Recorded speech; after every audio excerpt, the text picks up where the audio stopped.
Benevolent Evil. Xiefeng. Once while watching Animal World on TV, I came across a scene, a tall tree with a bird's nest, a big bird cruelly driving away a young bird seemingly not fully feathered from the nest. The young bird, panicked, tried to hide, squeezing back into the nest. The bird mother, seemingly lacking any sympathy for her daughter, flapped her wings, squawked, not letting it take a step back, eventually forcing the young bird to fly away from the tree nest and clumsily spread its wings for the first time.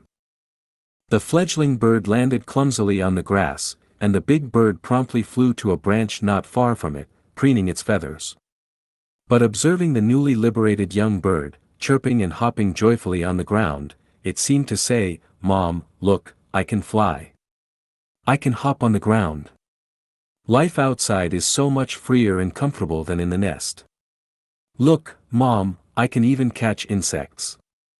Oh, the outside world is wonderful." At first glance, the mother bird's act of driving away her offspring seemed evil.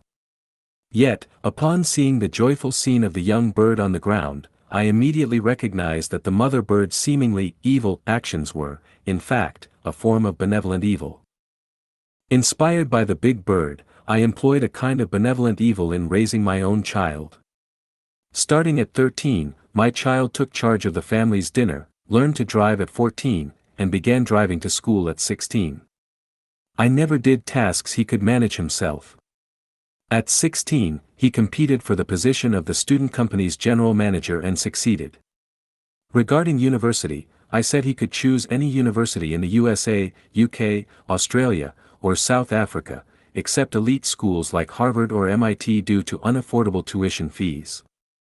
Eventually, he researched online, contacted universities, and chose a top-ranked university within the global top 100.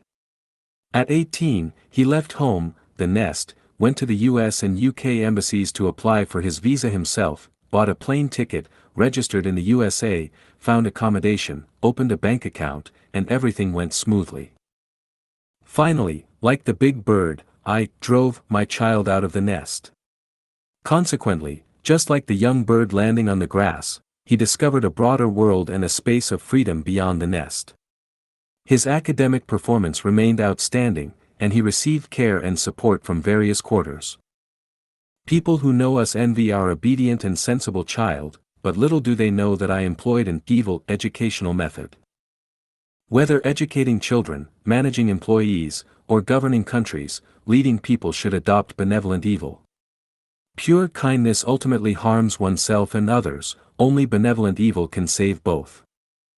To those who are ignorant, the most effective approach is to employ a strategy of benevolent evil as they are unresponsive to reason and unmoved even in life-threatening situations. Resorting to a fascist dictatorship is inhumane, leaving us with no option but to employ evil methods. To those who damage nature, those who cause trouble without reason, those who lazily parasitize, and those who are fanatics, the most effective way to rescue them is through a form of benevolent evil. If we spend too much time waiting for them to understand it, it is too late, and humanity will be on the brink of catastrophe. Children who cannot swim insist on bathing in the river, those unfamiliar with electricity want to touch high-voltage wires, those lacking faith insist on freedom, and those unfamiliar with Chinese culture and the human spiritual world insist on advocating private ownership. Is it wise for them to follow their own whims without considering the consequences not only for themselves but also for the future of others and the entire nation? Humanity faces an immense potential disaster. We are standing at the edge of a precipice. It's time to wake up. 98% of people are currently in the nest. Don't you want to fly freely like the young bird? All authoritarian systems are nests. Can there be prospects for those crowded and fussing within these nests for an extended period? All religions are nests. Can there be prospects for those dreaming with closed eyes within these nests for an extended period? Like the big bird, Lifechanyuan aims to encourage the young birds to leave the nest. Only by flying out of the nest can you understand the benevolent evil of Lifechanyuan. Soar into the world, and it becomes yours. Remain behind, and it leads to a dead end.